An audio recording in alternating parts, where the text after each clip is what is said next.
Seperti biasa, malam Jumat waktunya sama narasumber. Nah, kayak gue udah bilang dari kemarin-kemarin, bedanya season ini sama season-season sebelumnya. Narasumber yang kita datengin itu pasti bukan kaleng-kaleng lagi. Seperti di malam ini, udah ada Bang Jeki nih, yang punya pengalaman cukup mengharukan ya, karena beliau ini sempat punya tragedi di Gunung Salak ya Bang? Kawaratu tepatnya. Di Kawaratu, di mana pada saat itu beliau ini menjadi mentor dari sebuah acara di salah satu sekolah SMP negeri di Jakarta, dan ada tragedi 6 orang yang meninggal. Selamat malam Bang Jeki. Malam Mas. Sebenarnya pada saat itu acara apa ya? Jadi itu acara semacam perkemahan, karena kebetulan kan gue itu salah satu mentor ekstrakurikuler deh di sebuah SMP yang tadi disebutin itu ya, di Jakarta Selatan. Nah, kita sebut aja lah maksudnya acaranya kepramukaan gitu ya. Jadi kan kalau kepramukaan itu ada yang namanya camping gitu ya, boleh dibilang entah itu perkemahan 1 minggu atau 3 hari 2 malam. Jadi itu lebih kepada acara perkemahan, tujuannya adalah untuk ya memperkenalkan lah terhadap ini loh alam seperti itu. Jadi memberikan mereka itu suasana baru bahwa kita tuh bisa mengambil intisari atau ilmu yang ada di alam. Seperti itu sebenarnya. Dan katanya pada saat itu menghirup gas beracun ya? Iya, diindikasikan setelahnya kejadian ternyata dikonfirmasi juga oleh pihak rumah sakit bahwa para korban itu menghirup gas beracun.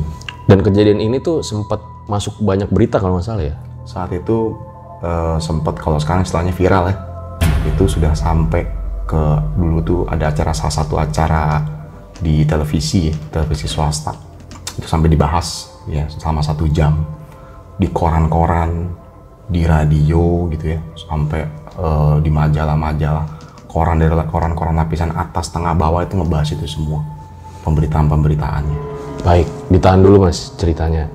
Sebelum gue lanjutkan, kayak biasa, kalau misalnya kalian suka dengan konten-konten seperti ini, jangan lupa dukung terus dengan cara subscribe, like, comment, share videonya yang banyak, biar kita makin semangat. Terus, kalau kalian suka sama kemeja yang gue pakai, udah pasti dari hoodieku, karena emang ini bahannya adem juga, modelnya keren, jadi langsung aja kalau kalian pengen beli, bisa lewat Lazada, Tokopedia, atau langsung ke hoodieku-nya.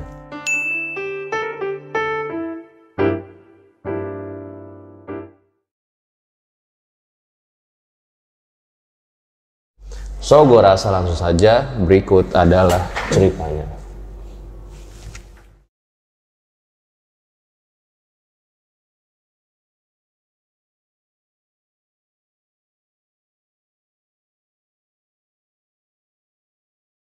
Kejadian ini terjadi tepatnya di tanggal 7 Juli 2007. Itu jadi waktu itu memang kita sudah menyusun rencana mengenai perkemahan ya untuk kepramukaan gitu. Cuma layaknya sebuah persiapan acara, kita perlu adain survei dulu lah lokasi gitu ya. Pendaftaran sebelumnya kita informasikan ke petugas gitu ya, supaya nanti dari pihak petugas bumi perkemahan itu bisa membantu lah ya, seandainya nanti kita hari H acaranya. Jadi kita lakukan survei.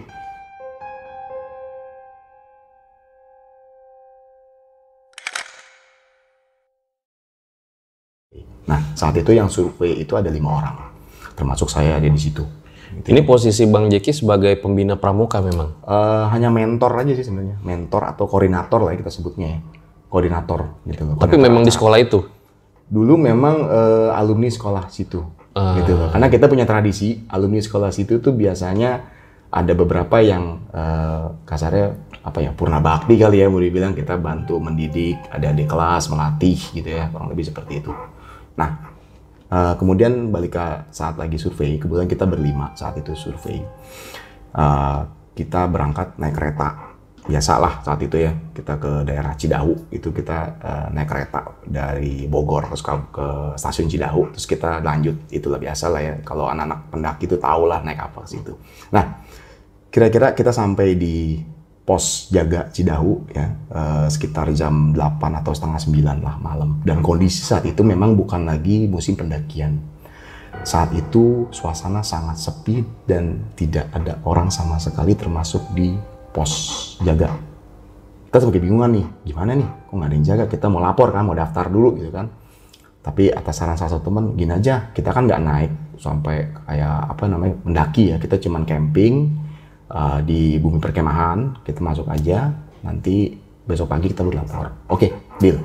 Nah kita masuk, akhirnya masuk ke pintu gerbang bumi perkemahan. Di situ dari jauh itu udah kelihatan suasana sangat gelap dan tidak ada satu orang pun.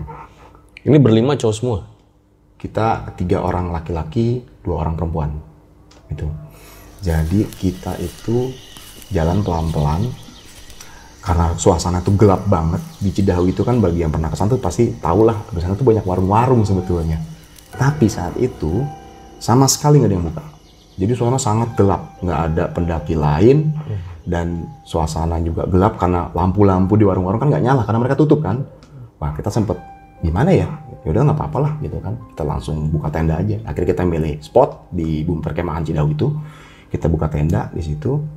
Ya 2 orang lagi buka tenda, 2 orang lagi beres-beresin barang-barang. Terus ada 1 orang masak gitu ya. Ini bilang masak lah.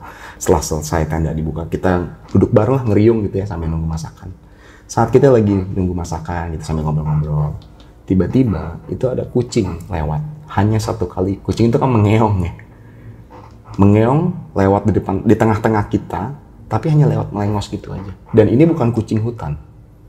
Ini kucing biasa, kayak kucing rumahan, ya kucing kampung ya kita sebutnya ya. Gitu, dia hanya ngeong gitu kan, lewat. Kita semua terdiam sambil ngeliatin, tapi dia cuman lewat aja, terus hilang begitu aja di tengah gelap malam gitu ya. Warna apa? Warnanya kalau nggak salah seingat saya itu putih kuning gitu, kucing. Logikanya adalah kalau seandainya kucing biasa harusnya nyamperin makanan dong. Betul, apalagi udah ada makanannya jadi, gitu kan. Ini cuma lewat aja ngeong gitu kan. Ya udah udahlah cuek aja gitu kan. Udah kita makan, habis itu kita tidur.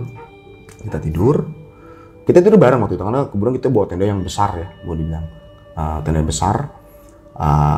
Kita tidur bareng-bareng di situ, cewek juga ada di situ ya. Tapi kita tetap ada sekat jarak ya, mau dibilang. Kita tidur.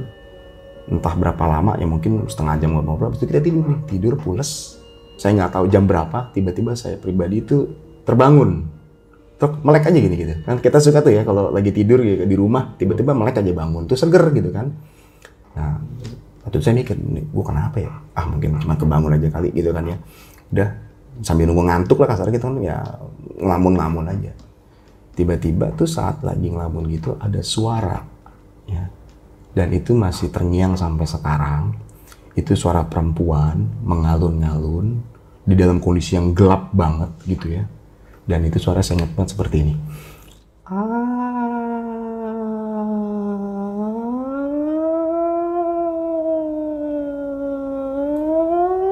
Masih panjang. Seperti itu. Kayak orang seriosa gimana sih gitu ya. Panjang banget gitu kan. Nah saya mikir, suara siapa ya? Tapi di luar nggak ada pendaki gitu kan ya. Nah saat itu saya berpikir cuma saya doang yang denger.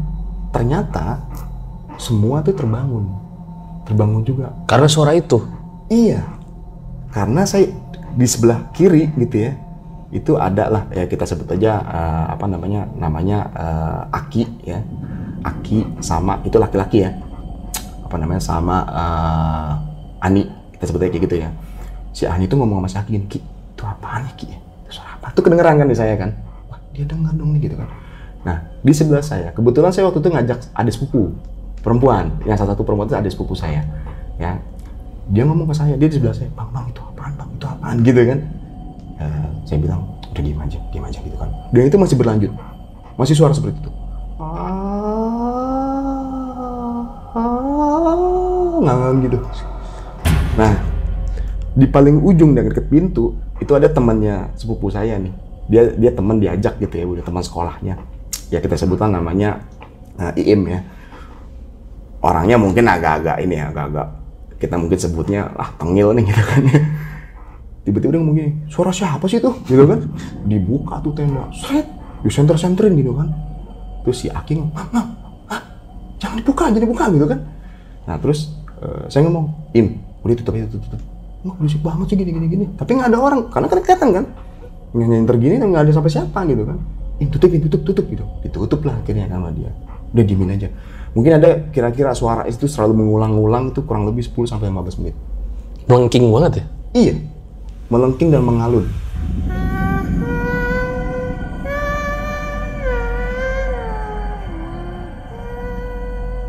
Ya udah ya, kita cuma bisa baca-baca istighfar, ya mohon perlindungan lah mau dibilang, sampai setengah jam kemudian tanpa sadar kita semua ketiduran, gitu kan, ketiduran, dan akhirnya pagi bangun subuh gitu ya.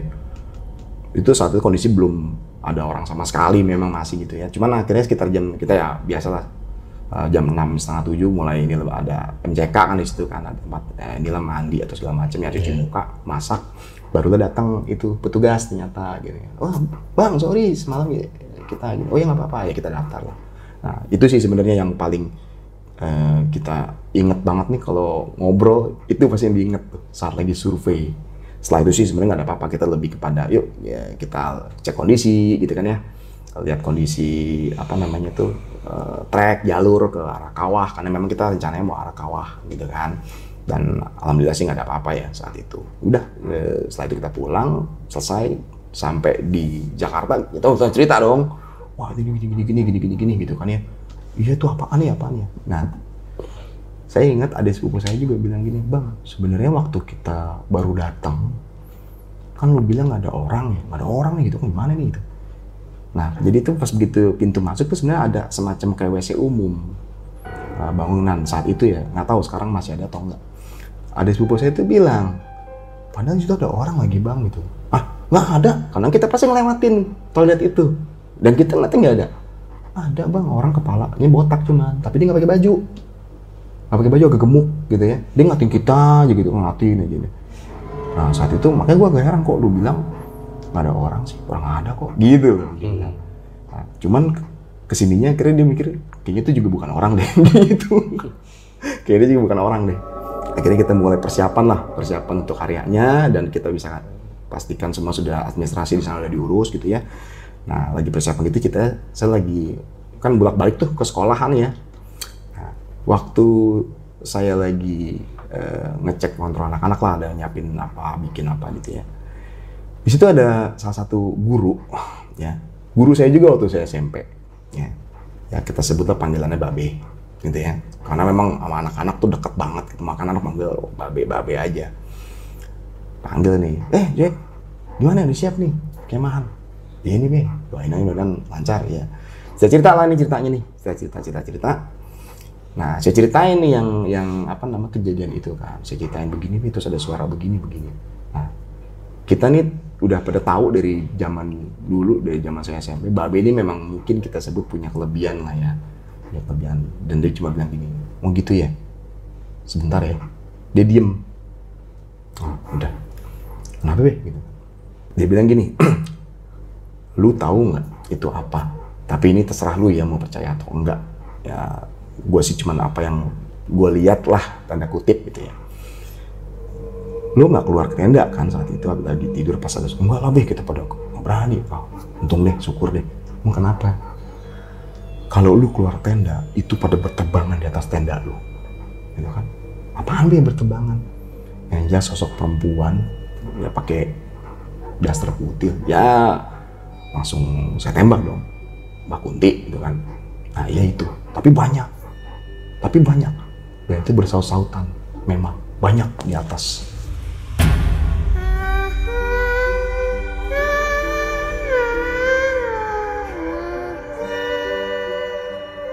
Emangnya suaranya tuh beda-beda atau Sama.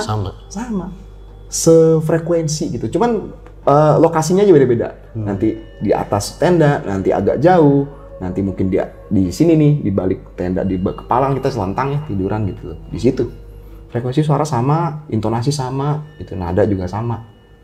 Nah akhirnya saya nanya dong, ini apa ada pertanda ya Be? Enggak lah, itu cuma usil aja, insya Allah sih nggak ada apa-apa, kata gitu kan.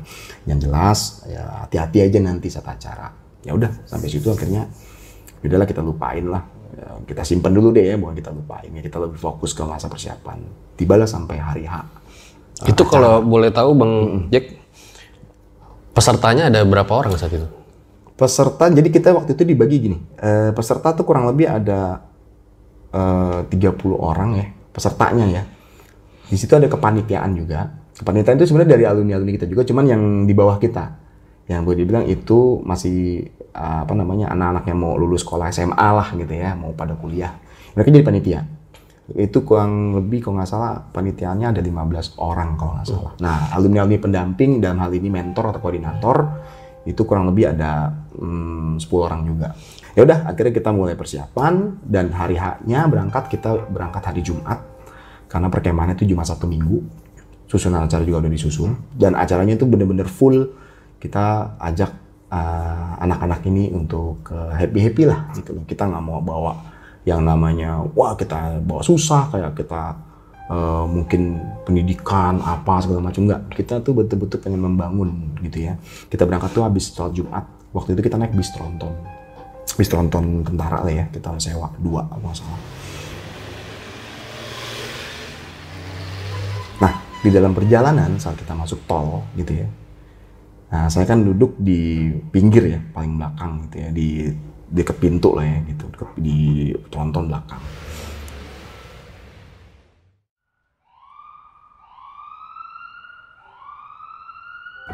Masuk tol, itu di belakang kita ada ambulans ngikutin ya, bunyi lah wiu gitu kan.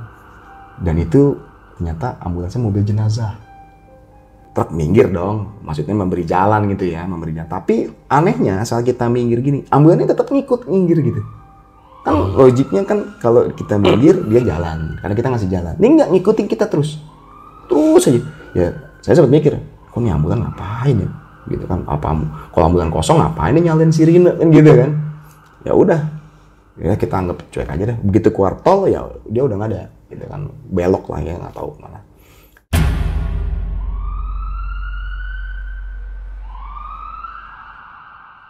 Kita sampai lokasi itu sekitar jam 5 mungkin. Suasana waktu itu kebetulan habis hujan gitu ya, suasana waktu itu. Udah kita seperti biasa aktivitas perkemahan.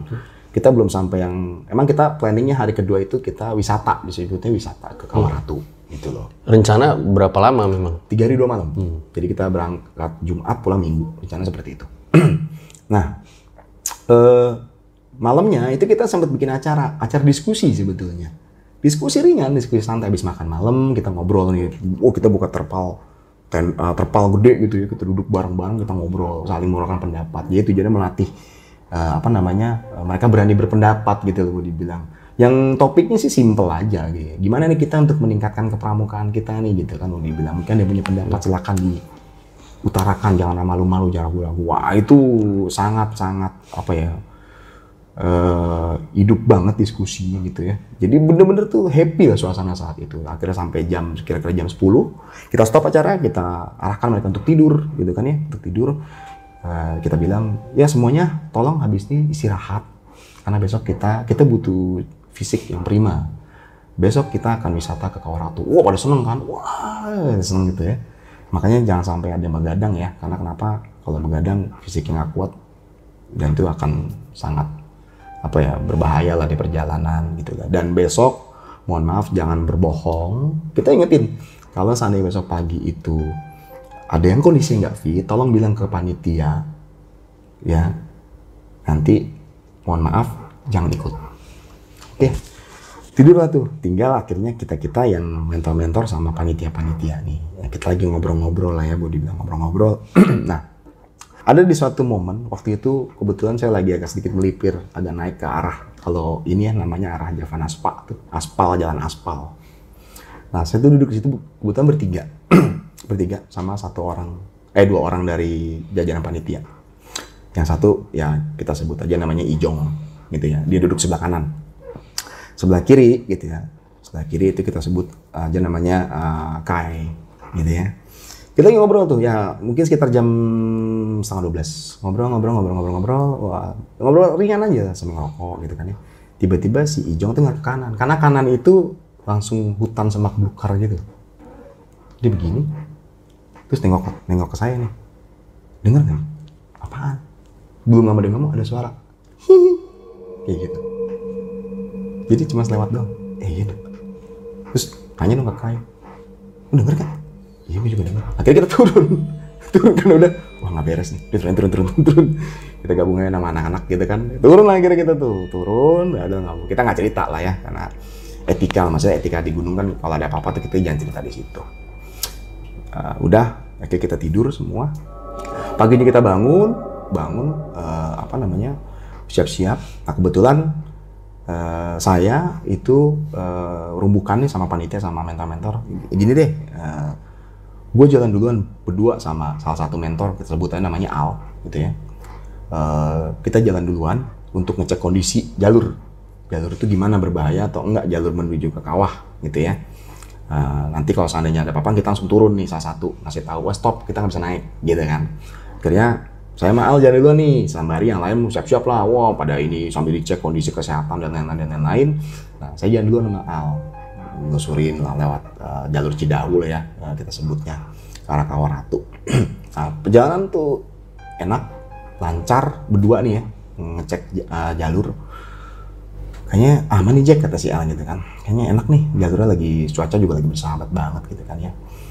Oh ya udah gitu kan. Nah begitu kita sampai, jadi itu kalau kita jalur Cidahu, pasti kita ketemu kayak jemputnya kalau dulu pertigaan tuh, jadi ke kiri itu ke arah Kawah Ratu, ke kanan ke arah Puncak Salak ya. Nah di pertigaan itu ada warung ya. Ada warung. Nah yang punya warung tuh ya kita sebut aja namanya Mang Jaja, kita sebutnya Mang Jaja ya. Kita istirahat di situ tuh ya kan. Ya Ji, kita ini aja yuk, makan dulu gitu kan, kita belum makan nih gitu kan. Taal nih, ya udah Al, kita makan dulu. Posisi jam berapa nih Bang? Itu sekitar jam 9 atau setengah 10 pagi. Karena saya berangkat sama Al tuh kira-kira setengah 8 lah. Setengah 8. Anak-anak itu peserta masih siap-siap tuh, wah gitu, beres-beres, bawa bekal gitu ya. Nah saya jalan duluan, karena kan kita kan berdua kan ya alhamdulillahnya sih ada pengalaman lah ya dalam hal pendakian, jadi bisa lebih cepat gitu kan, ngecek jalur dan lain-lain. Sampai di warung Mang Jaja, ya ada Mang Jaja nih, mau ke kawah gitu kan. Oh iya Mang gitu kan. Terus oh gitu, sini berdua aja gitu kan. Oh enggak, nanti ada rombongan, kita bawa rombongan. Oh gitu, aman nggak Mang, lagi aman nggak kawah nih gitu kan. Aman kok gitu, bisa dikunjungin kok segala macam. Nggak aman lah pokoknya kita diyakinkan aman sama Mang Jaja saat itu. Dan kondisi kebetulan gerimis gitu kan, gerimis saat itu pas nyampe di warungnya Mang Jaja di pertigaan. Baru mulai gerimis. Gerimis aja, gerimis kecil. Wah gerimis nih Al gitu kan. Iya ya, gimana apa? Kita sih mikirnya saat itu, waduh kalau ini peserta hujan-hujanan kesian, takutnya udah sakit lagi gitu kan. Gerimis gitu kan. Nggak lama datang tuh peserta, wah rame-rame rombongan, wah rame, dan kondisi pada ceria gitu, ketawa-tawa, wah pada inilah pokoknya pada happy lah, kita sebutnya happy. Yuk kita break dulu di sini, wah mereka break lah, sambil ngemil-ngemil, jajan-jajan gitu di warung Mang Jaja gitu kan ya. Udah kita barisin lagi, kita tanya gimana nih, agak gerimis, kita mau lanjut nggak gitu kan? Lanjut aja nggak, lanjut gitu kan, lanjut. Oke, tapi tolong ya kalau seandainya ada yang sakit bilang sekarang gitu. Bukan apa-apa, kalau nanti di tengah jalan tiba-tiba ada yang sakit, kita langsung turun semua gitu loh. Jadi lebih baik yang ngerasa kurang enak badan gitu ya, bilang sekarang. Jadi kita selalu mewanti-wanti seperti itu. Kemudian kita sempat cross check anak-anak satu-satu, itu kita cek satu-satu suhu tubuhnya, kita kalau ada yang demam anget gitu ya, benar-benar kita tuh kontrol penuh lah semua. Dan kita kan bagi itu kan, jadi walaupun 30 orang nggak yang jalannya wah gitu ya, tapi kita bagi-bagi kelompok lah ya, dan satu kelompok itu selalu didampingin dengan minimal 2 orang panitia, pasti didampingin karena untuk ngecek selama perjalanan kalau semua ada yang sakit atau mungkin ada yang nggak sengaja jatuh terkilir gitu kan ya, itu selalu kita awasin banget, kita jaga banget lah. Akhirnya kita lanjut perjalanan, dan sebelum berjalan kita berdoa seperti biasa gitu ya. Tapi iya, gue jadi inget zaman persami, zaman sekolah dulu nih. Karena memang harus ada pendampingnya. Betul. Prinsipnya seperti itu, memang harus prinsipnya seperti itu, mandatory banget. Jadi memang harus seperti itu, nggak bisa dilepas. Nah, sebelum jalan kita berdoa, dan kita wanti-wanti nih, tolong ya buat semua adik-adik. Kita sekarang di alam bebas, tolong jaga sikap, jaga perilaku, jaga omongan, jaga ucapan. Dan jangan pernah memisahkan diri dari rombongan. Kalau seandainya ada perlu apa-apa, temuin kakak pendampingnya, misalkan mau mungkin buang air gitu ya, boleh dibilang, dan jangan sendiri pokoknya.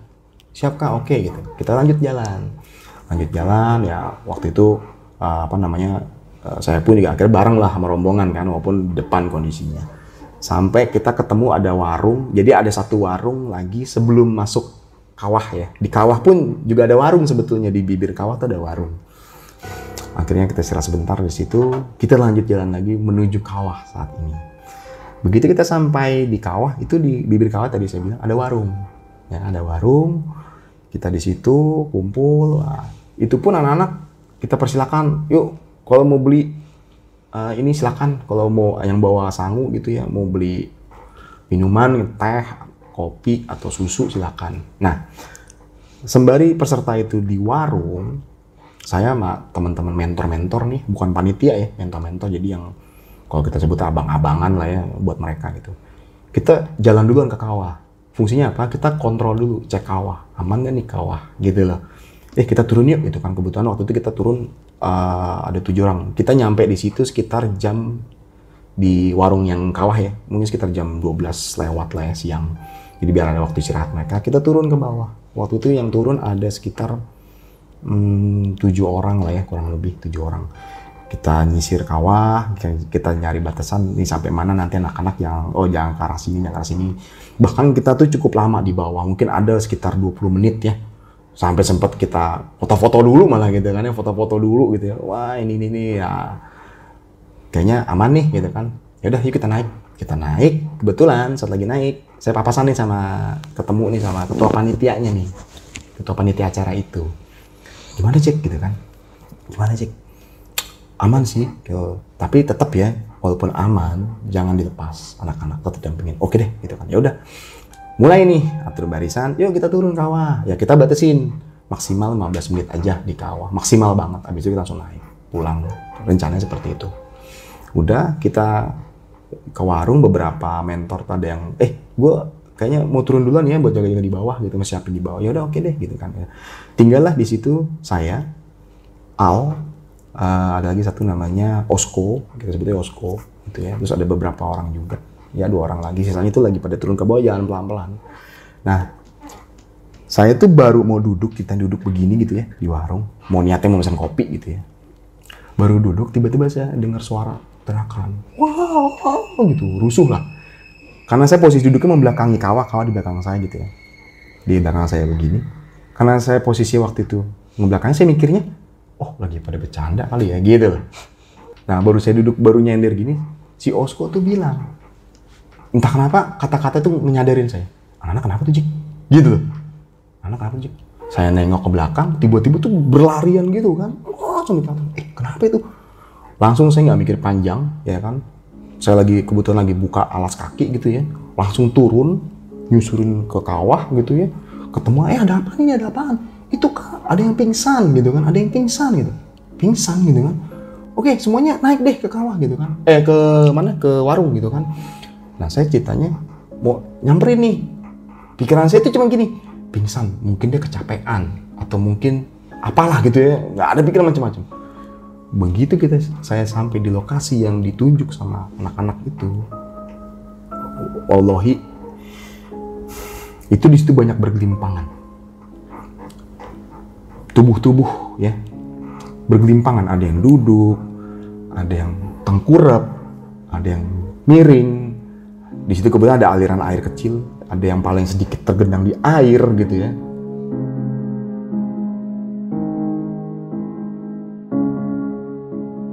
Saya yang, ya Allah nih kenapa anak-anak nih? Bangun. Saya samperin tuh kan, saya angkat, bangun mau, saya coba sadarin gitu kan. Gak lama si Osko datang gitu kan. Osko datang, Cek ada apaan Cek? Turun gitu kan. Panggil bantuan, minta bantuan anak-anak gitu kan. Yang tadi kan ada yang turun duluan tuh rencana, beberapa mentor ada yang turun duluan kan, mau nyiapin di bawah gitu kan ya. Iya, dia langsung lari. Begitu dia lari, Al dateng kan. Jik, ya Allah kok nyapa jadi kayak begini gitu kan. Gak tahu, Al gak tahu. Udah kita angkat. Nah, ya mungkin gini ya, saya mungkin bukan seorang yang expert gitu ya, tapi pernah lah beberapa kali ikut pelatihan atau pengalaman juga di alam gitu ya. Kalau apa sih petualangan pertama kayak gitu ya. Itu saya lupa semuanya lupa, saking panik banget gitu ya. Banyak banget memang. Mungkin sekitar 10 atau 12 orang. Tubuh itu ya, 10-12 orang. Nah, karena saya lupa, nggak, jadi bingung sendiri ngapain, cuma ngangkat aja, tiba-tiba Al teriak, Jack, CPR, gitu loh, napas buatan maksudnya gitu kan, napas buatan, baru saya, oh iya, CPR. Nah, jadi ada satu nih, tubuh saya angkat, nah, saya coba kasih napas buatan, gitu kan, napas buatan, kan kalau orang kasih napas buatan itu kan hidung ditutup gitu ya, mulut dibuka gitu, terus agak nongak gini, kita kasih napas buatan, kalau dilepas dia akan keluar lagi kan, dari sini gitu ya. Begitu saya kasih napas buatan, ternyata tuh angin yang saya kasih itu nggak keluar. Jadi kayak terhambat, jadi cuman dan sepertinya dia ini mau ngomong sesuatu gitu, tapi nggak bisa, matanya merem aja gitu kan ya. Aduh gimana ini ya Allah, mulai datang kan bantuan teman-teman mulai datang. Ada lagi mentor yang tadi turun-turun akhirnya udah balik lagi kan. Ya Allah ini ada apaan gitu kan. Udah angkat-angkat, jangan ngomong deh, udah angkat aja dulu. Kita bawa ke warung gitu kan. Kita mulai buat satu gitu kan ya, kita gotong satu-satu sampai ada satu. Dia mentor juga. Dia datang, kita sebutnya namanya Ahmad lah ya gitu ya. Jack, kenapa jadi kayak gini? Mat, tolong Mat, itu di sana masih ada. Di belakang gue masih ada nih gitu. Si Ahmad kirain dia mengambil satu orang lagi di belakang lagi tiduran gitu kan. Ternyata dia ke arah sumber tadi pada bergelimpangan. Saya bilang, Mat tuh jangan ke situ gitu. Jangan ke situ. Tiba-tiba dia lari langsung begini, brek gitu. Jadi lari langsung jatuh duduk. Udah nggak bergerak. Nah, kenapa lagi tuh si Ahmad gitu kan? Apa dia pingsan ngeliat anak-anak gitu kan? Udah kita pokoknya evakuasi dulu dan lain-lain. Ternyata si Ahmad juga pingsan gitu ya. Dia pingsan. Ada yang sadar nih akhirnya nih, ada yang sadar, beberapa tuh yang sadar gitu kan. Tapi ada juga yang belum sadar nih, kita bingung kan. Yang sadar tuh langsung kita, gimana caranya tuh kita jangan biarkan, kan dia sadar nih, tapi dia kayak gitu, kayak yang ngelamun. Dan kita berusaha supaya dia jangan nggak ngelamun gitu ya. Takutnya kan mungkin hipotermia, apalagi badan juga basah gitu kan ya. Akhirnya kita coba cari baju, ada beberapa panitia, baju lu buka gitu kan, kasih ke dia nih, iya. Jadi kita ganti baju dia supaya nggak dingin gitu ya, takutnya kan khawatir dia sadar ternyata kena hipotermia gitu kan ya. Dan ada beberapa yang kita masih berusaha sambil nangis, ya Allah bangun, ayo dong bangun gitu kan, yuk kita turun gitu kan ya. Jadi ada beberapa yang masih belum sadar saat itu gitu ya, termasuk si Ahmad ternyata juga pingsan gitu kan, makin suasana tuh makin chaos lah ya. Dan ada satu momen di situ, jadi gini, ada salah satu yang korban pingsan ya, kita manggilnya Nafi. Dan Nafi itu punya kakak di situ, dia panitia, kakaknya perempuan ya, paling kita sebut aja kakaknya namanya Uut lah ya gitu kan. Begitu Nafi diangkat, si Uut lihat Nafi ya Allah gitu, kakaknya gitu kan ya. Dan kakaknya tuh yang langsung shock, berlarian, dan nyaris dia terjun ke jurang. Kalau nggak diselamatin sama Kai. Ya, kalau nggak sama Kai, dia langsung, gila lu, langsung ditarik kan, ditarik, jangan kayak gitu, adik gue, gitu kan. Nah si Nafi tuh nggak sadar gitu kan, nggak sadar. Suasana bener-bener chaos gitu ya. Tapi kita coba untuk tetap koordinasi gitu ya, karena ada beberapa juga udah turun minta bantuan ke bawah gitu ya. Dan peserta juga udah dibawa turun gitu, yang masih ini ya selamat gitu dibawa turun semua gitu ya. Ya kita gerak cepat aja. Nah tinggal ini beberapa yang pingsan nih, karena kita kan kekurangan tenaga nih. Akhirnya saya minta ke Osko, lu turun deh gitu, tanya bantuan dari di mana gitu kan, bantuan dari di mana segala macam. Kita mesti bawa nih ke bawah, kita mesti bawa ke rumah sakit. Oke. Dia turun ke bawah kan, lari. Nyari tahu status bantuan tuh sampai mana gitu kan, mau dibilang. Kita coba ngelakuin sebisa kita ya, kita selimutin, kita yang udah sadar kita kasih minum susu gitu kan ya, karena kita curiga apa karena gas ya gitu loh, kita sempat curiga seperti itu. Memang penjaga warungnya, dek ini kasih susu gitu kan. Ya oke. Penjaga warungnya bilang nggak tuh mungkin karena apa gitu? Nggak bilang, dia nggak bilang. Kasih susu dek, mungkin biar seger gitu kan, bilang yang udah sadar kasih susu gitu kan. Dia bilang gitu, oke deh kasih susu. Yang udah sadar beberapa orang waktu itu, mungkin sekitar 4 orang ya atau 5 orang tuh udah sadar gitu. Tapi sadarnya mereka tuh kadang, jadi ada yang duduk diem gini, shock gitu ya, wajah shock gimana sih gitu ya. Ada yang ngelamun gitu ya. Ada yang satu perempuan, dia pingsan tadinya, begitu sadar tuh dia gini, Tapi di mulutnya itu ngeluarin bau belerang gitu loh. Bau belerang gitu.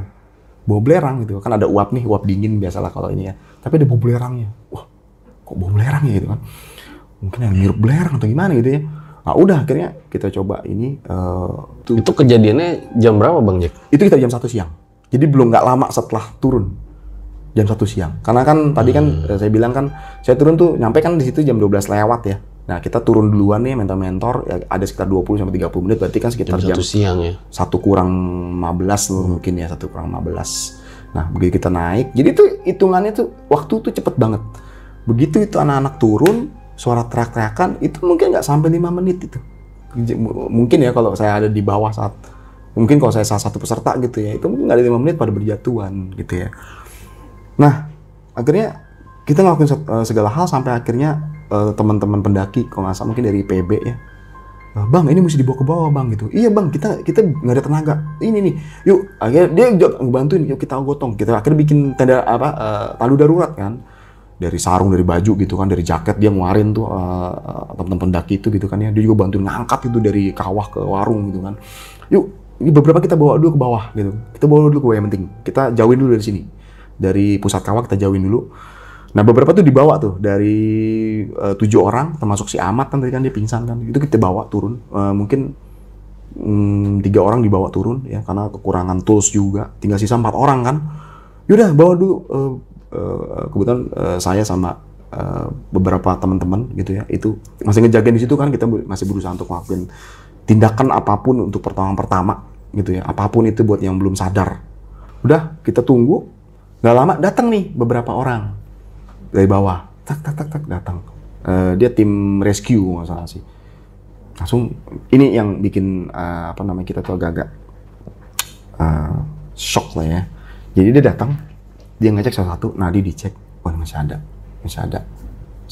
Napasnya dicek. Nah ada satu perempuan, sebut aja namanya Anti lah ya, salah satu korban sih gitu ya. Dicek nadinya, terus dicek hidungnya. Nah dia ngomong sama temennya begitu, ngeleng kepala. Saya kan ngeliat, Bang gimana Bang? Dia cuma ngeliat ke saya gitu ya, gimana bang? Gitu kan, kita bisa bawa sekarang nih gitu kan, kita bisa bawa sekarang nggak gitu kan? Sabar ya, gitu, sabar dulu ya gitu.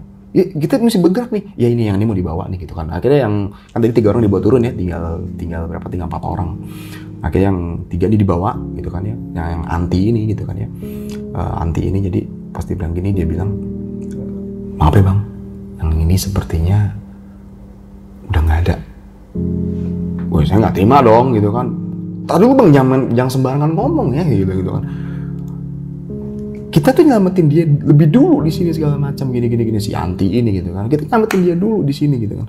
Iya sabar mas, sabar disambil gitu kan. Ya ini hanya dugaan sih memang, karena kita cek berdasarkan nadi, terus nggak ada aliran nafasnya dari hidung tuh nggak ada gitu ya.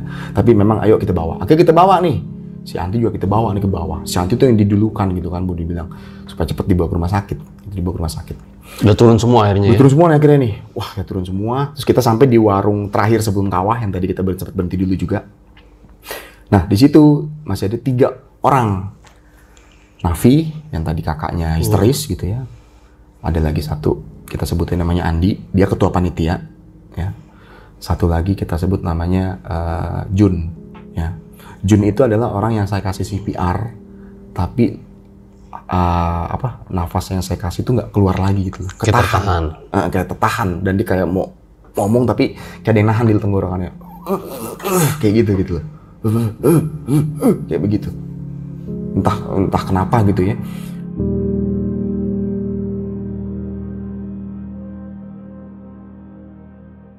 Buat kalian yang punya pengalaman horor nyata, bisa kirim cerita kalian ke email RJ5 atau DM Instagram RJ5.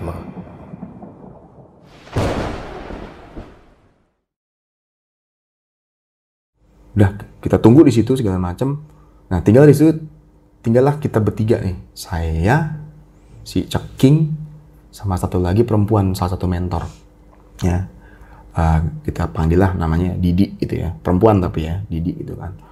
Wah kita gimana nih? Nah si Didi sama si Ceking ini tuh ngelakuin pokoknya segala macam yang bisa dilakuin untuk mempertahankan hidup lah ya dari mereka yang 3 orang ini gitu ya. Tetap secara berkala setiap 5 menit sekali itu dicek nafasnya masih ada atau enggak gitu ya Bu dibilang. Terus dikasih kayak minyak entah itu minyak angin gitu biar dia menghirup gitu kan ya. Dan ngeceknya itu kan jadi si ceking tuh pakai kayak gelas gitu bukan ditaruh gitu ya, dipegang ini atasnya kan ada uapnya tuh gitu ya di sini ya. Ini menunggu supaya dibawa ke bawah ya? Nunggu bantuan balik lagi bawa ke bawah karena memang sepertinya kurang orang juga gitu kan ya. Nah agak lama itu mungkin udah sekitar jam 2 lah mungkin ya, sekitar jam 2 atau setengah 3. Si Didi ngomong, Jack lu ke bawah deh Jack gitu. Lu ke bawah deh gitu kan. Coba tanya lihat dong itu udah ada di mana gitu kan. Bagaimana kok lama banget gitu kan ya. Akhirnya udah saya turun sampai ke pertigaan yang tadi kita break dulu gitu ya. Di situ ternyata masih ada si Ahmad, Anti yang tadi katanya udah ini gitu ya.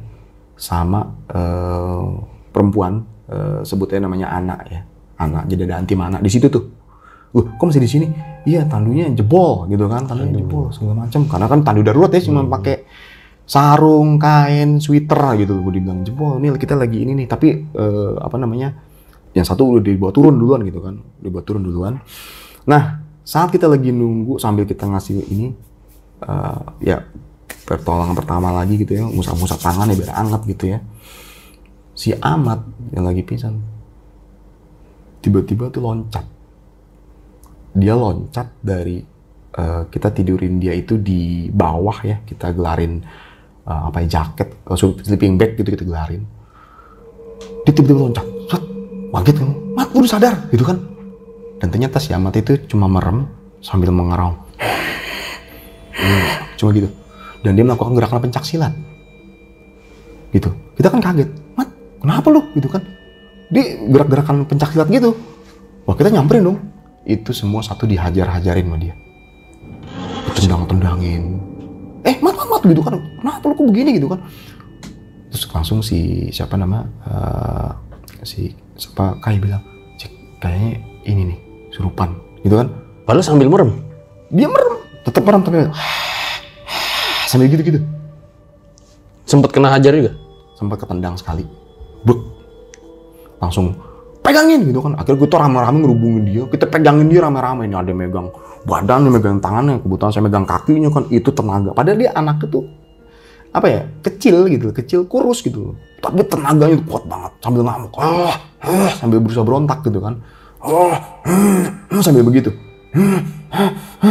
Langsung, Mat, istighfar gitu kan. Istighfar Mat gitu kan. Sadar Mat, sadar. Sampai sebutnya namanya Papan gitu ya. Si Papan namanya.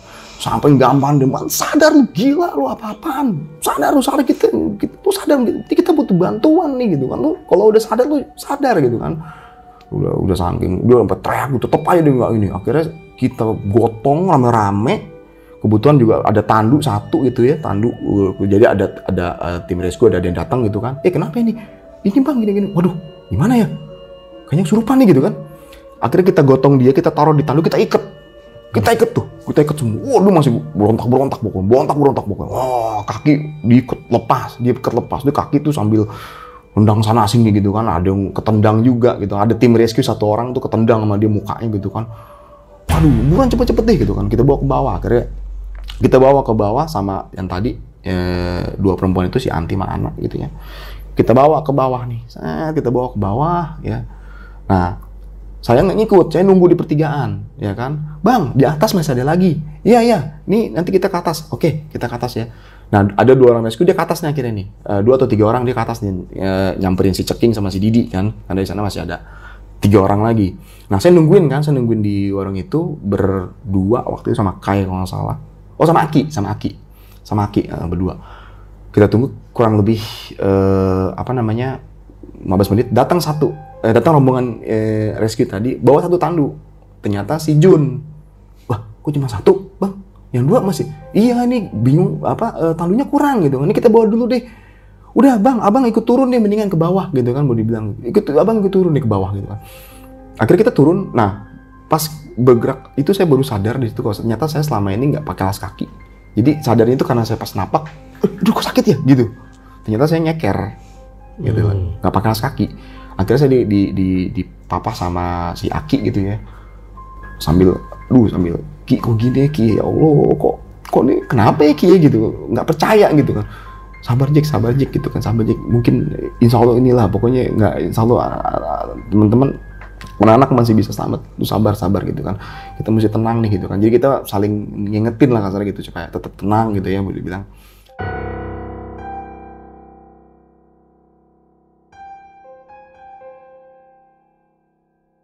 Nah di atas tuh masih ada Nafi sama Andi ya, dimana ditemenin sama si Ceking sama si Didi, itu masih di warung terakhir. Saat itu udah apa tuh yang paling dirasa pada saat itu? Yang paling dirasa itu pertama tuh nyesek, bukan nyesek karena udara ya, mungkin shock kali ya. Sakit di kaki itu nggak berasa, sakit di kaki ya, yang saya tuh ngeliat kaki saya tuh berdarah-darah, itu nggak berasa sama sekali. Walaupun saya dipapah sama si Aki gitu ya, tapi dipapah itu bukan karena kaki sakit, tapi karena badan tuh kayak nggak ada tenaga. Sambil nangis, cucuran air mata gitu ya, sambil bilang, ya Allah, mohon bantuan deh gitu kan, entah dari mana datangnya gitu, berdoa lah kita sebisa mungkin gitu ya. Sampai saya lupa yang di depan tuh siapa gitu ya, boleh bilang. Yang di depan tuh siapa? Adalah si Jun kan. Nah, di sini bikin saya agak-agak tambah down ya sebutnya. Jadi rombongan depan itu kan kelihatan nih, dia berhenti, turun. Ki, kenapa tuh berhenti? Saya lihat, jadi tim rescue mengecek nadi, napas, terus langsung ditutupin mukanya. Kan dia kan diselimutin nih tadinya sama sarung gitu ya. Terus berhenti sebentar, dicek, ditutupin mukanya. Ya kayak orang udah wafat gitu. Saya cuma bilang gini sama si Aki, ya Ki, Jun Ki, gitu. Ki, aduh, gitu. Ki, Jun, kenapa lagi tuh Jun tuh? Nggak tahu gue nggak tahu gitu kan. Udah kita ikut aja terus. Kita turun sampai di perkemahan gitu ya, agar langsung dibawa itu semua ke rumah sakit. Ada yang dibawa ke PMI Bogor, ada yang dibawa ke rumah sakit di daerah Cibadak, kalau nggak salah namanya Sekarwangi di situ. Dibawa ke situ. Nah saya akhirnya beberapa itu akhirnya ada yang ikut gitu ya, panitia, mentor-mentor juga ada. Itu yang di atas sudah turun semua? Belum. Oh, belum turun. Dia berempat, 2 yang nggak sadar, 2 yang jaga tuh belum turun tuh, karena mereka masih nunggu gitu kan. Masih nunggu dan apa namanya, waktu itu udah sekitar jam 4:30 kira-kira. Akhirnya saya duduk, saya berusaha tenang karena saya mikir kalau gue panik kesian yang anak nih gitu. Kalau gue tuh ngeliatin down, gue nih drop, kesian yang anak nih. Akhirnya itu pas yang lain udah pada masuk tenda gitu kan, udah pada suruh istirahat. Itu kedengeran dari tenda ini pada nangis, ini pada nangis, kedengeran banget. Akhirnya ada panitianya, yang ada di situ panitia, saya kumpulin, kita kumpul yuk sini yuk, gini. Gimana nih gitu kan?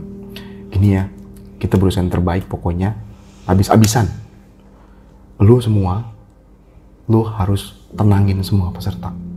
Tenangin semua peserta, dan jangan biarkan mereka tuh panik. Dan lu jangan panik tapi, ya oke. Terus ada satu panitia, itu namanya Wawan kita sebut ya, panitia lah. Wan, kontak mobil. Kita pulang hari ini, gitu kan. Kita pulang. Gua nggak mau tahu cara jam berapapun, kita pulang. Ya, setidaknya anak-anak ini dulu deh. Yang peserta ini kita pulangin dulu hari ini juga. Oh iya Jack, masih Wan aku coba ngontek kan. Wan, abis itu lo coba cek kontrol yang di rumah sakit di Cibadak. Gitu. Ada siapa aja di situ gitu kan. Iya. Nah dia kontak mobil juga. Loh kok pulang sekarang? Dan kita juga waktu itu ada pembina kan ya. Kebetulan saat itu mungkin dibilangnya apesnya ya. Jadi pembina itu sebenarnya itu pas lagi acara ke kawah, dia kebetulan ada keperluan entah urgent, dia ninggalin dulu sebentar gitu loh. Ninggalin sebentar, pembina itu salah satu guru lah ya. Tinggal sebentar, dia bilang nanti saya nyusul ke kawah ya, gitu segala macam. Iya Pak. Nah itu pembina juga akhirnya datang. Ada apa ini? Kenapa ini gini? Pak, gini. Oke, semua tenang, gini. Tenang. Udah. Mobil udah dihubungin, udah, oke, yang udah ada kita pulangin sekarang, gitu kan. Kamu, Jeki, sama saya kita cross check ini ya, semua apakah sudah diturunkan gitu korban-korban, dan kita data lah kasar gitu kan. Iya Pak, gitu kan. Udah. Terus sekitar itu 5:30, habis maghrib sekitar jam 7 atau ya 7 lah ya. Si Oji, siapa? Wawan datang. Wan, gimana Wan? Jack, yang di apa namanya, di Sekarwangi ada Ana, ada Ahmad, ada Andi, ada Jun, gitu kan. Sorry, Andi masih di atas ya, Andi masih di atas. Ada Jun sama Masih Nafi. di atas, belum ditarik tuh. Di warung terakhir yang dijagain sama Belum Ceking. diambil? Belum sampai. Jadi di warung itu ada, di rumah sakit itu kata Wawan tuh ada Ahmad, ada Ana, sama satu lagi siapa ya? Oh sama Anti yang diidentifikasi mungkin wafat duluan gitu loh. Terus saya Wawan cuman Jack, Anti sama Jun nggak ketolong. Itu saya langsung ya nangis gitu kan ya, nggak bisa ngomong lah. Terus kalau Ahmad dia tadi sempat sadar terus tapi pingsan, lagi tangannya pokoknya. Kalau Ana dia udah melek gitu kan, udah melek, nengok, senyum, Kak, temen negor gue gitu kan. Wah alhamdulillah gitu kan, Ana masih selamat gitu kan, mau dibilang. Cuman ini nih si Anti sama Jun nih gitu kan, yang aduh gimana nih gitu kan, ya Allah. Itu anak-anak mau dibilang yang paling ceria saat acara dari berangkat gitu ya, mau dibilang tiba-tiba kayak kena musibah begitu gitu kan. Ya udahlah, ya Wan, thank you ya, lu balik lagi deh, nanti gua ke sana. Dia balik lagi tuh si Wawan ke Cibadak gitu ya, balik lagi ke Cibadak. Nah, udah malam, makin larut gitu kan ya, sekitar jam 8:30 datanglah rombongan dari atas. Rame gitu kan. Terus kata salah satu panitia, saya lupa perempuan, saya lupa siapa, Cek, itu udah turun tuh Ceking gitu kan. Oh saya lari nyamperin dong. Saya datang, si Ceking langsung Cek, nangis langsung meluk. Nangis. Kenapa King gitu kan? Andi sama anak nggak selamat gitu kan. Pokoknya intinya nggak selamat deh gitu ya, nggak selamat. Yang bener loh gitu kan. Tadi kan iya gini terus si Didi juga nangis. Iya Jack bener gitu kan. Ya gini segala macem. Udah kita bawa. Nah saat kita bawa tiba-tiba tuh ya banyak lampu, bleng gitu loh. Banyak lampu nyorot gitu loh. Dan ternyata ya ini banyak pers ternyata kan. Wah kita kaget. Udah pers dari mana nih gitu kan ya? Kok banyak pers begini? Padahal kan ini kejadian ini kan belum tersebar luas ya, boleh dibilang. Langsung gitu sampai. Ini gimana kejadian ini gimana ini gitu. Biasalah gitu kan. Itu biasalah, hal biasa. Wah saya nggak bisa ngomong tuh, nanti dulu ya, saya nggak bisa kan sekarang, saya mau ini, ya inilah, ini sedikit lah, ngomong sedikit segala macam. Ini gimana, kenapa bisa kayak gini? Saya saking ya namanya udah drop gitu ya, fisik juga ngedrop, down juga, saking kesel, sampai teriak, nanti dulu lah gitu kan, kita lagi susah gitu kan, kita lagi susah, nanti dulu gitu kan. Sampai ada teman juga si Papan juga sempat emosi gitu kan, gue dibilang, ya udah akhirnya si Andi dibawa gitu ya. Nah, akhirnya udah dibawa semua dan suasana makin riuh banget gitu, makin chaos banget di bawah karena ada wartawan ini gitu kan. Kebetulan juga ada beberapa mentor-mentor yang dia tuh nyusul gitu kan ya, dia nggak bareng pas lagi, dia baru datang pada tuh. Nah, kebetulan juga mobil datang gitu kan, Nah, ya beberapa mentor-mentor senior-senior alumni itu yang datang tuh pada nanya, loh kok ini pada mau pulang? Kan mereka baru nyampe kan. Karena mereka waktu acara nggak bisa jalan bareng gitu kan dari hari Jumat gitu, jadi mereka nyusul hari Sabtu bilangnya gitu kan, dan baru nyampe malam. Jack, ada apa nih? Udah deh gue nggak bisa ngomong deh, udah deh nanti gue jelasin gitu kan. Akhirnya dibawa tuh semua anak, tenda bongkar segala macem, langsung rapi-rapi. Pokoknya kita fokus sekedar masukin aja gitu, kita berusaha menjauh karena kita khawatir itu anak-anak peserta itu, karena kan dia masih ada di lingkungan situ, takutnya mentalnya jatuh gitu ya segala macem, drop, pingsan, wah tambah repot lah kasarnya. Kita buru-buru jauhin mereka gitu ya, biar psikologi mereka tuh pulang. Pasti kan mereka kan kalau kayak gitu pasti kan mikirnya kan, gue pengen pulang gitu loh. Gue pengen pulang. Pasti kan begitu. Nggak mungkin kita tetapin di situ kan. Makanya langsung kita berangkatin itu tronton 2 rombongan, langsung kita pulang. Akhirnya tinggal saya, tinggal Didi, Ceking, Papan, Osko, ya kan. Kebetulan ada mobil bak gitu ya, mobil bak punya rescue gitu ya. Yuk mas, naik kita ke ini rumah sakit gitu kan. Iya kita naik tuh ke rumah sakit di Cibadak ya, di Sekarwangi. Di dalam perjalanan tuh kita bener-bener cuma bisa diem, kosong, shock tuh pasti gitu ya, nggak percaya gitu ya. Ini beneran nggak sih? Bayangin sampai bilang gitu, sampai si Ceking Jack ini beneran nggak sih Jack?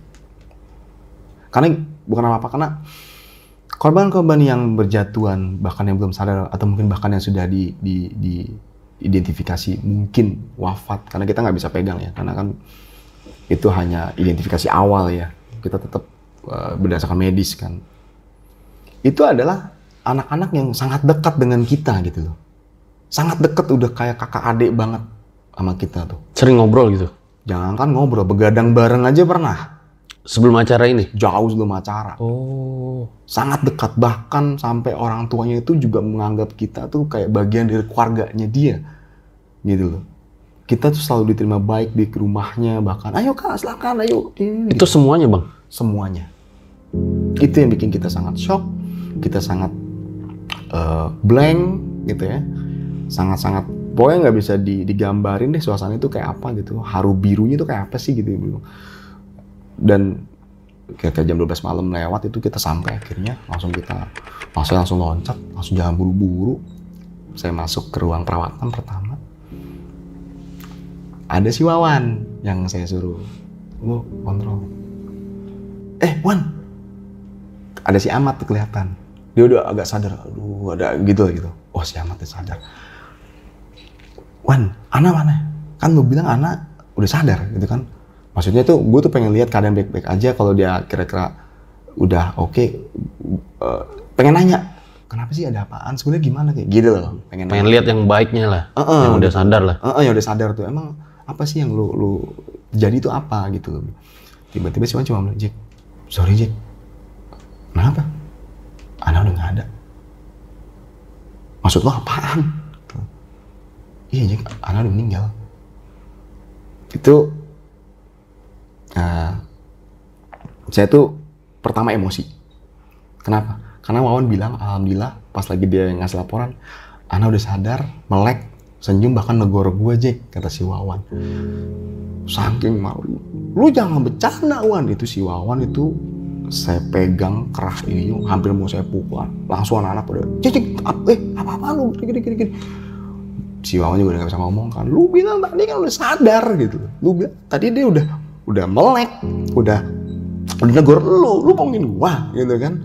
Enggak Jack, tadi beneran Jack, itu beneran.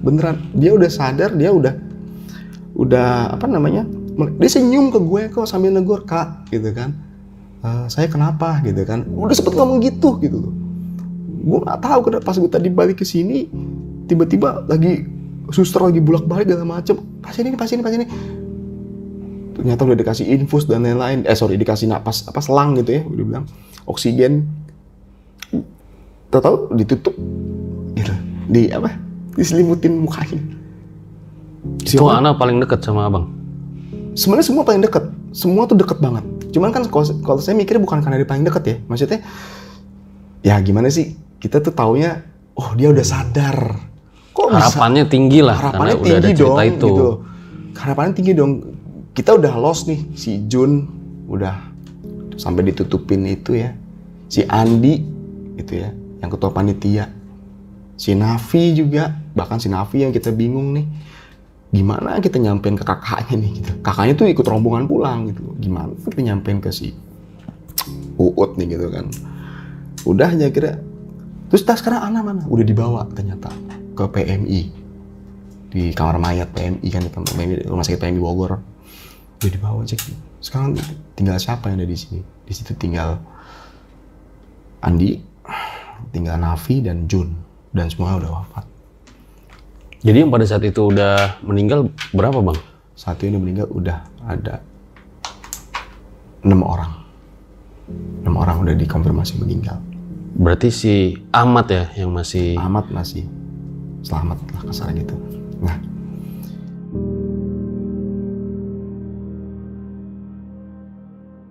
buat kalian yang punya pengalaman horor nyata, bisa kirim cerita kalian ke email rj5 atau DM Instagram rj5.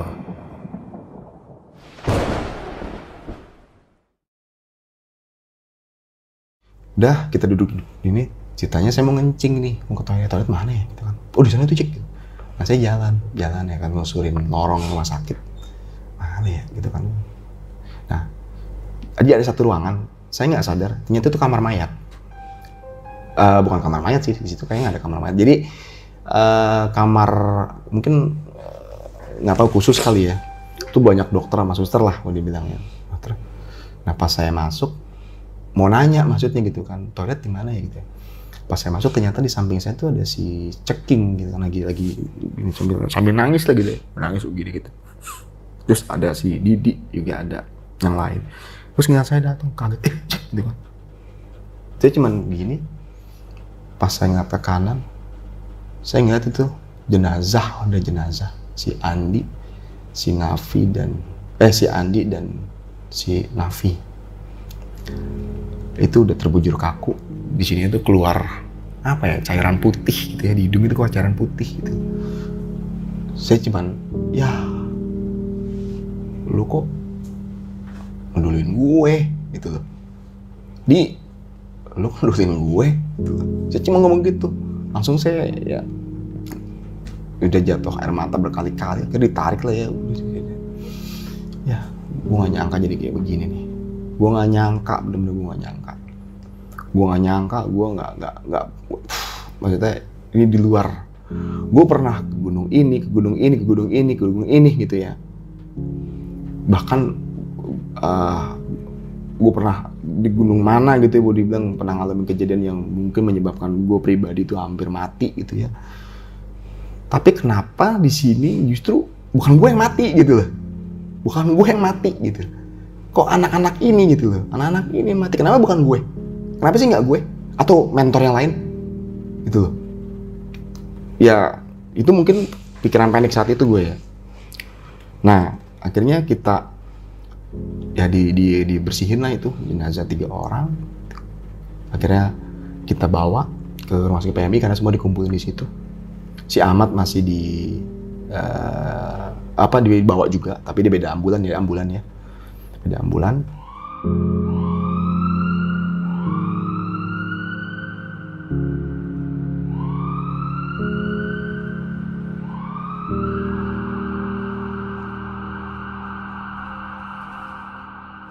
Nah, begitu nyampe langsung lah dibawa lah di kamar jenazah gitu kan, diproses, di tindak lanjut lebih lanjut gitu ya. Nah, pas saya lagi mau ke dalam, ada mobil. Di dalamnya itu ada salah satu peserta. Ternyata dia dijemput sama orang tuanya lagi ngurus apa gitu. Kak, manggil-manggil gitu kan.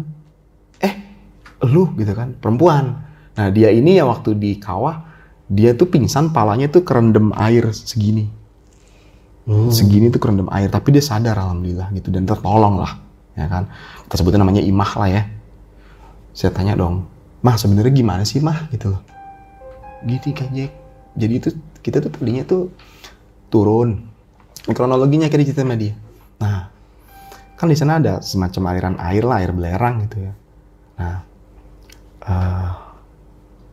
Kak Anti itu cuci muka gitu kan di air itu. Ya namanya air belerang, mungkin pengen cuci muka pakai air belerang ya biar kinclong mungkin gitu ya.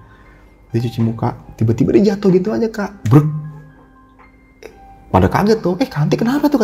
Nah, Kak Jun, dia kan seangkatan tuh, Anti, Jun, Nafi, ya itu seangkatan. Sama satu lagi ada namanya, satu korban lagi namanya, kita sebutnya namanya Uta, ya. Dia juga wafat juga. Karena si Imah ini dia di bawahnya mereka, angkatannya ya. Sama Kak Uta itu langsung lari, angkat tuh si Anti angkat. Jadi mereka tuh lagi ngangkat, bertiga tuh ngangkat, tiba-tiba mereka juga satu-satu berjatuhan, brek gitu. Kaget dong gitu, kok pada pingsan? Di situ mulai ada riuh kan. Nah begitu kita panik, ada Kak Andi, ada apaan gitu. Kak Andi kan kebetulan emang di situ ngontrol kan. Itu Kak Jun, Kak Nafi, Kak Uta sama Kak Anti pada pingsan. Kaget kan, udah naik gitu kan, naik semua. Si Andi, ketua panitia, mungkin karena dia ngerasa bertanggung jawab gitu kan, dia samperin sendirian, baru berapa langkah dia pun langsung jatuh, bruk, gitu, tengkurap, udah nggak sadar. Wah makin panik kan, di situ mulai ya tadi cerita kedengaran suara, panik segala macam, dan akhirnya ketemu saya kan, dia bilang, nah si Imah itu pas abis ngelihat katanya, pas Imah ngelihat Kak Andi jatuh, Imah langsung gelap, gitu loh, pandang langsung gelap, blek ya. Nah ternyata dia pingsan juga, gitu kan. Dan si Ana tuh yang akhirnya wafat, padahal udah sadar juga udah jatuh duluan, brek gitu. Udah jatuh duluan, mulai banyak yang berjatuhan, brek. Jatuhnya tuh kayak yang ya bertumbangan gimana, begini, dek gitu. Kayak begitu gitu. Akhirnya ya udah deh, sekarang lu pulang. Tapi dia cuma bilang gini, ingat Mam, tapi Kak, Imam masih pengen di sini gitu. Nggak, lu pulang. Ini orang tua lu kan. Lu pulang sekarang, lu istirahat. Besok lu bisa datang lagi ke sekolahan aja langsung. Dan saat itu memang terkonfirmasi akhirnya dari pihak medis bahwa ya 6 orang wafat dan penyebab utamanya adalah gas beracun. Ya. Yang mana itulah yang jadi landasan pikiran kenapa bukan gue yang mati. Karena kan saya duluan yang ke kawah ngecek. Ingat kan cerita tadi sama teman-teman mentor-mentor yang lain, dan kita lama banget di bawah, ada 20-30 menit. Sempet ngobrol, sempet foto-foto gitu ya. Udah, pastikan aman ya kita naik gitu loh. Ke warung di kawah. Situ. Nah, mesti lo kenapa nggak gue? Kan gue duluan. Ada di situ. Kok guanya udah mastiin aman, lu turun, lu yang dijemput gitu. Harusnya kan tuh, ya itu pemikiran pendek ya saat itu ya. Kita selalu begitu berputar-putar. Udah akhirnya jenazah udah pada ditaruh di ruang jenazah. Saya akhirnya sama Ceking, si Ceking ngomong gini, anak-anak Jik, cuma ngomong gitu, anak-anak, gue tahu King, gue tahu. Kita nggak bisa ngapa-ngapain kan, kita cuma bisa bantu doa aja, cuma bisa bantu doa aja. Kita masuk tuh ke kamar jenazah, ngeliat, wah si Jun, si Anti, ini si Ana, ini si Uta, ini si Nafi, gitu ya. Ya udah terbujur kaku semua, gitu ya. Ya kita cuma bisa natap doang, itu duduk di kamar mayat itu ada kursi, kita duduk berduaan gitu kan. Nanti mereka gitu di kamar jenazah PMI itu. Pagi akhirnya ada satu orang tua datang, ternyata orang tuanya anak, bapaknya. Langsung dia meluk anaknya, nangis, ya Allah nak gitu kan. Kok jadi begini gitu kan, kamu tuh kan pergi ceria-ceria, assalamualaikum, cium tangan, adik-adik kamu cium-ciumin gitu kan, yang punya adik ya. Kok sekarang kamu jadi begini gitu loh. Akhirnya saya nyamperin gitu kan ya, cuman ngerangkul. Bapaknya akhirnya ngerangkul saya juga. Saya cuma bilang, maafin saya ya Pak, maafin saya nggak bisa berbuat banyak gitu ya. Dan Bapak nggak apa-apa Dek gitu kan. Saya makasih banget udah ngejagain ini anak-anak semua gitu ya. Ya mungkin ini udah takdir gitu ya, udah takdir gitu loh. Ya saya minta maaf, sekali lagi saya minta maaf. Akhirnya udah pagi gitu, mulai berdatangan keluarga korban dan pecah suasana, nangis lah, wah segala macam. Yang mentor-mentor cuma bisa duduk terdiam gitu ya, nggak percaya dengan apa yang terjadi saat itu gitu ya. Akhirnya mulai dibawa satu-satu pakai mobil ambulan. Kebetulan Ana sama bapaknya mau dibawa, dia mau dikubur di kampungnya katanya. Dia orang Jawa Tengah gitu ya, dibawa ke sana, dikubur di sana. Katanya saya mau langsung bawa ya, iya Pak gitu kan. Saya mohon maaf sekali lagi gitu ya. Saya hampir berkali-kali mohon maaf gitu, saya mohon maaf sekali lagi ya Pak. Iya Dek, nggak apa-apa gitu kan. Saya ikhlas kalau emang ini udah takdir gitu, saya ikhlas gitu ya. Saya ikhlas gitu, walaupun memang sedih tapi ya saya ikhlas lah. Saya nggak bisa ngeratapin gitu ya. Akhirnya udah berangkat, kita sempat pelukan gitu ya. Akhirnya dia berangkat duluan, bawa si Ana. Tinggal di situ ada si Uta, si Nafi, si Jun gitu ya, sama si Anti gitu ya, sama Andi. Nah, yang Andi yang kesian gitu ya, maksudnya orang tua datang, ibunya tuh sambil gendong. Ini yang saya tuh pribadi ya, ibunya tuh gendong adiknya paling kecil.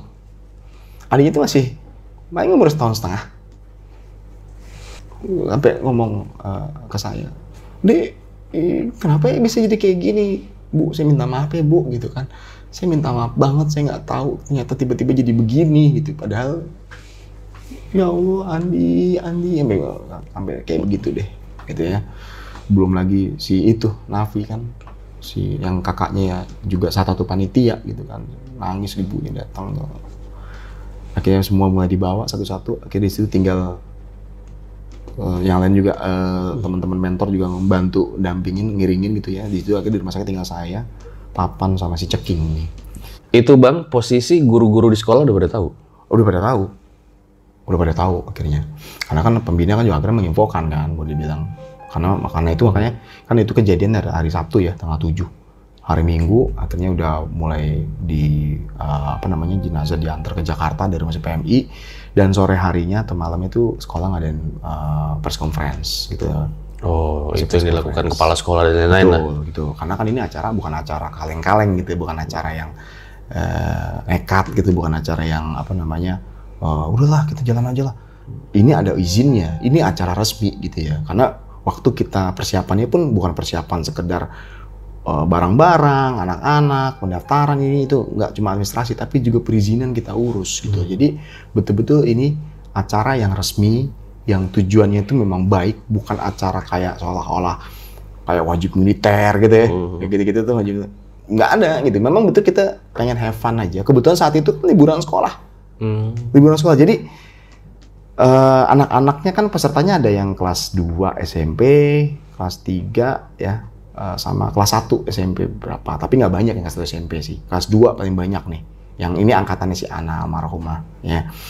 Jadi itu memang betul-betul ini mengisi waktu liburan, kita coba bikin yang bermanfaat.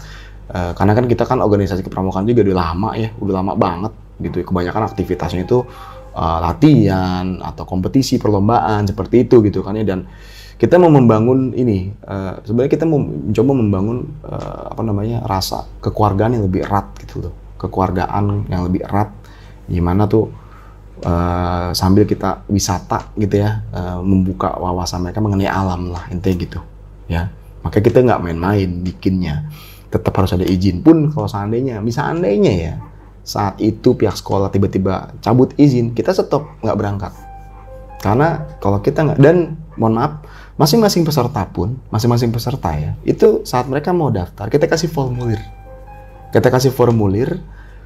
Di mana formulir itu tuh ada surat izin draft yang harus tantangani oleh orang tua mereka.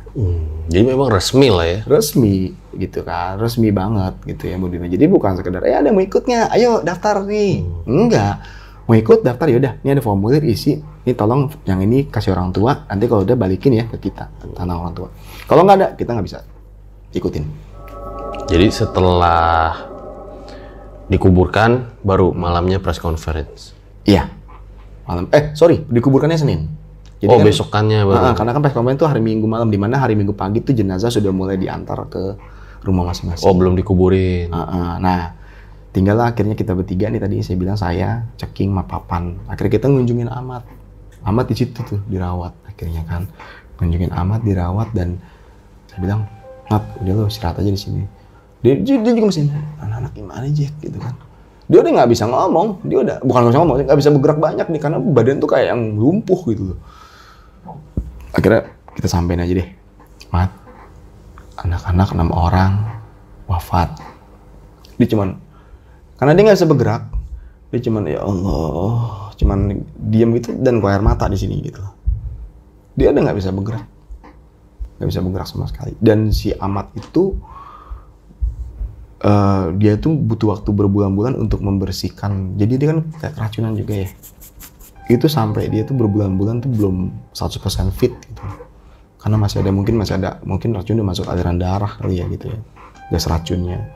Gimana cara membersihkannya tuh? Kalau dia sih bilang tradisional sih gitu ya, cerita dia tiap hari minumin air kelapa, terus tapi fisiknya dia tuh jadi turun gitu. Dia kan orangnya lincah ya sebenarnya, tapi fisiknya dia jadi turun gitu kan ya, gampang capek, gampang nyesek tiba-tiba gitu loh. Tapi dia berusaha untuk menetralisir racun itu. Dia rutin minum air kelapa, makan teratur, istirahat gitu ya. Nah, balik akhirnya begitu saya bertiga, saya Ceking sama Apan mau pulang kita nih, mau ke sekolahan tadinya kan. Naik angkot nih sampai Bogor, begitu kan kita naik kereta di stasiun Bogor. Dulu kan stasiun Bogor tuh masih banyak tukang koran ya.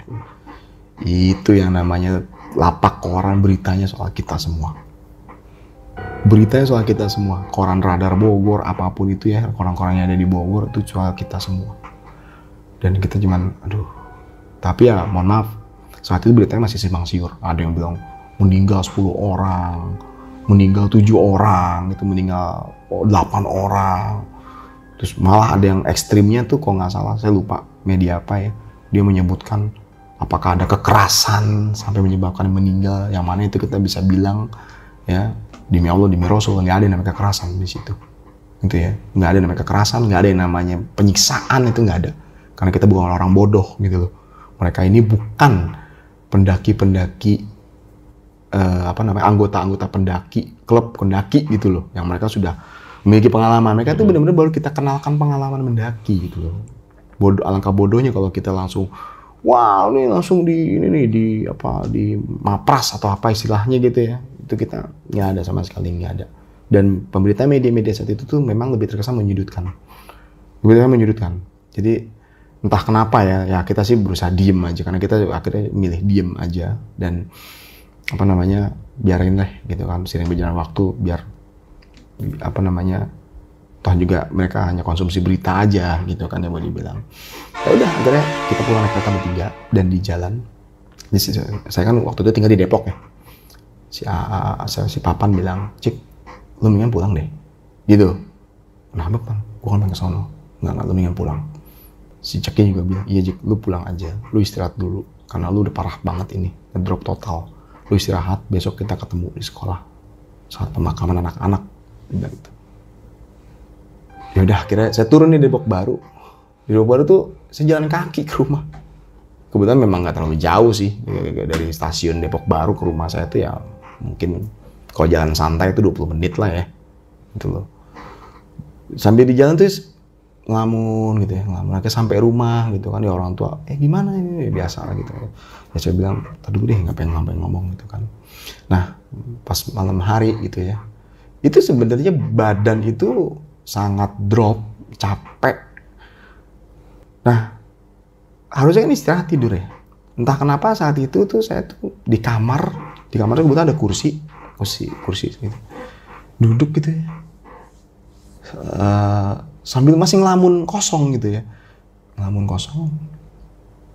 Ini beneran kejadian nih, masih nggak percaya. Gitu ya. Itu waktu udah malam, udah jam 11 jam 12, dan ya mungkin ilusi atau apa ya, di kuping saya itu ada suara, "Jack," cuma ngomong gitu. Dan saya kenal suara itu suaranya almarhum Nafi, karena dia itu gila deket banget, itu anak sama saya tuh deket banget. Wah mungkin cuman ini ya, ilusi ya gitu ya, gitu kan, sambil ngerokok itu di kamar gitu ya. Ada lagi suara, "Jack," suara perempuan. Tidak, itu suaranya Anti, gitu kan, segala macam. Saya akhirnya coba paksa tidur itu ya, paksa tidur. Udah ini nih mungkin udah berhalusinasi ya gitu. Paksa tidur gitu.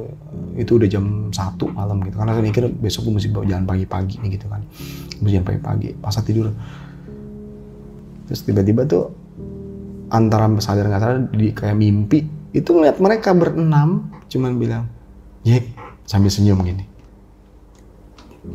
"Makasih ya."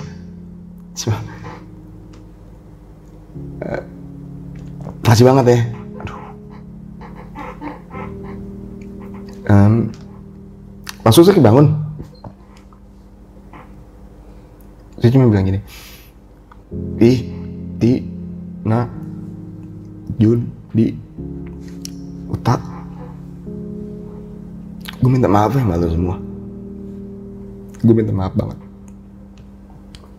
Gue ngerasa kayak bukan kakak yang bener buat lo. Sekarang gue minta maaf. Gue minta maaf. Kalau sempat banyak doa gue salah ada buat lo.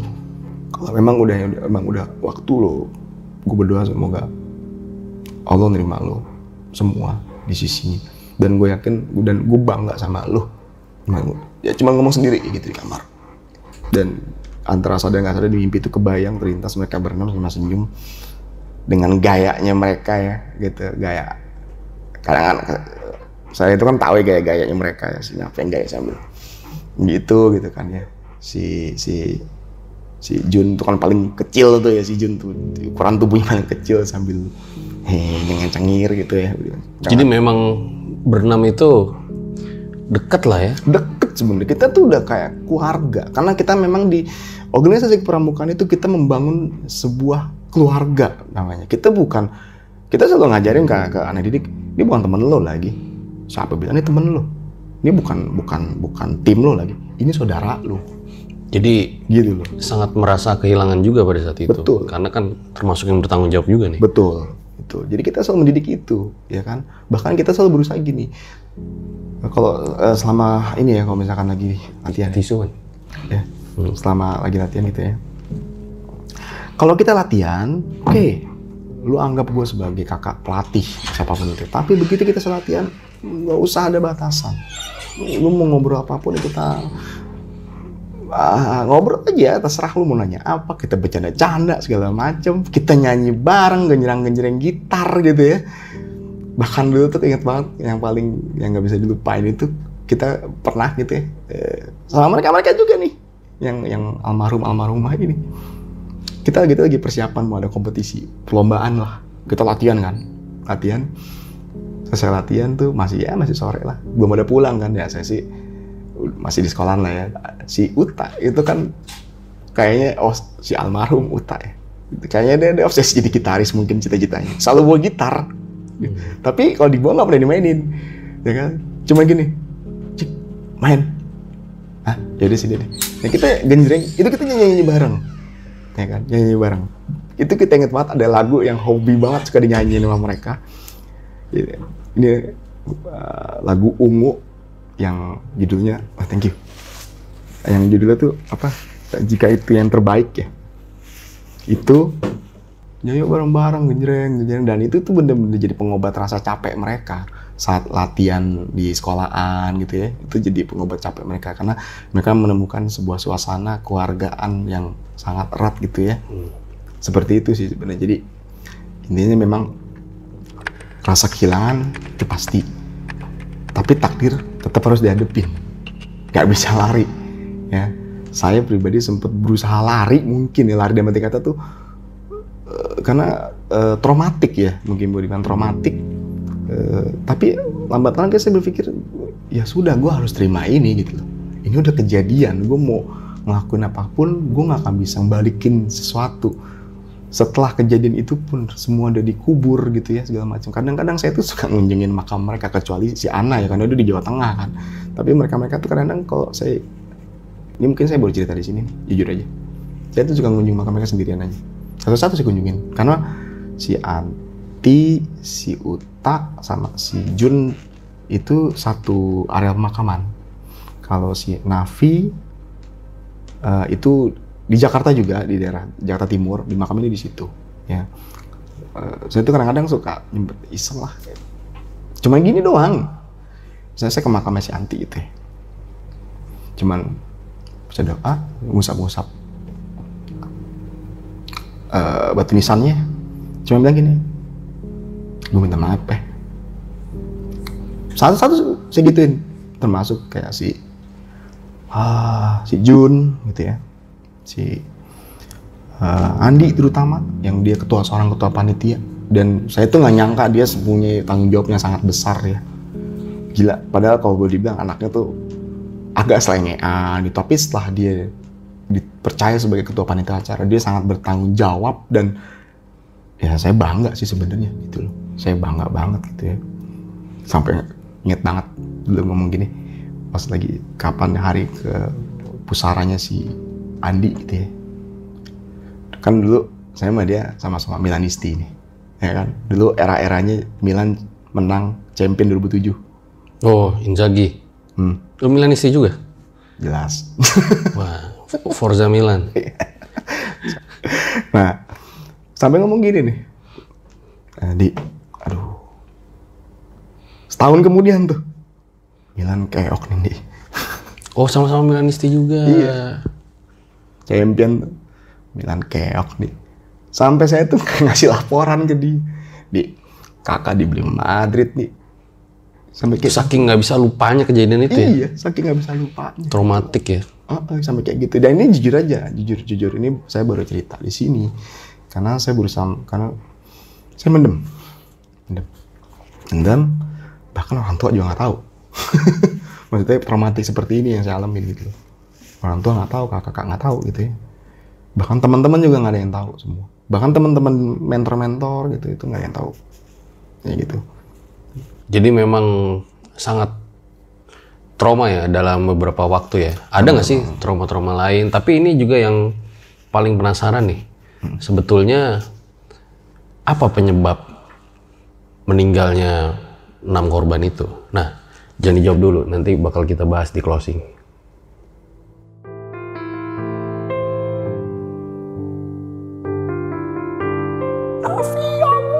Gitu nangis kakaknya anak gitu kan. Rasa kehilangan itu pasti, tapi takdir tetap harus dihadapin, gak bisa lari.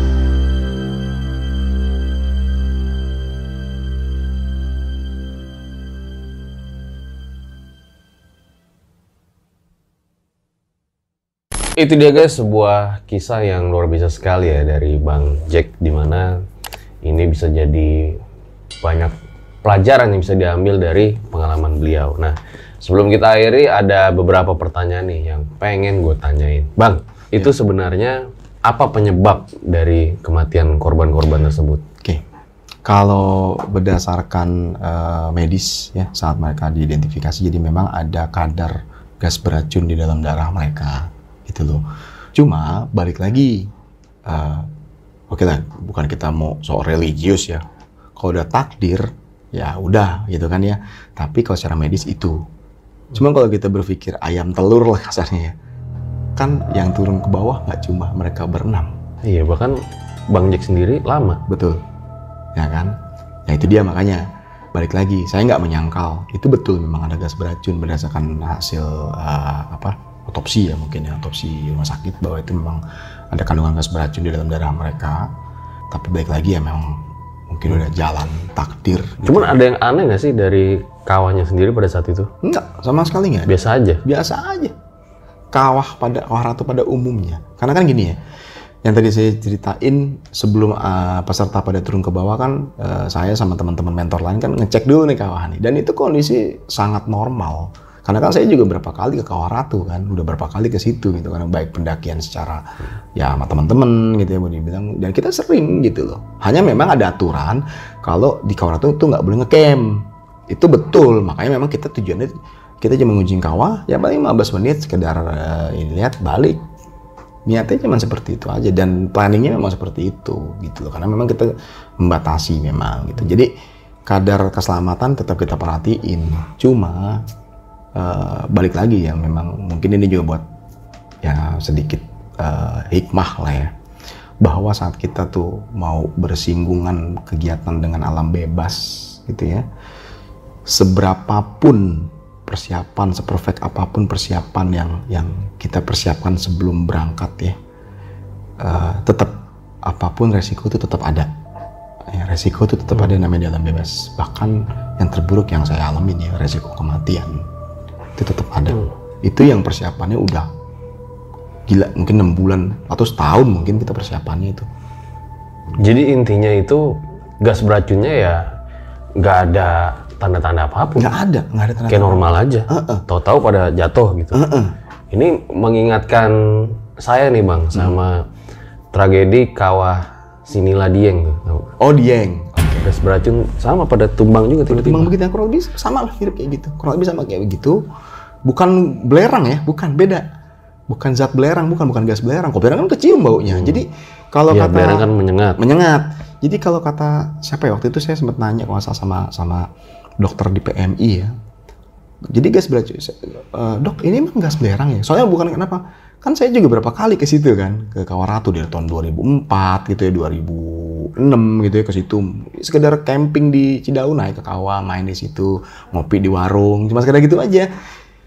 Gas beracun itu jadi dia tidak berbau justru, tapi mengandung, ya saya nggak tahu zat kimia yang dia sasarannya kayak kloroform, melemaskan gitu loh. Apa sih itu yang makanya kelihatan pada lemas gitu ya.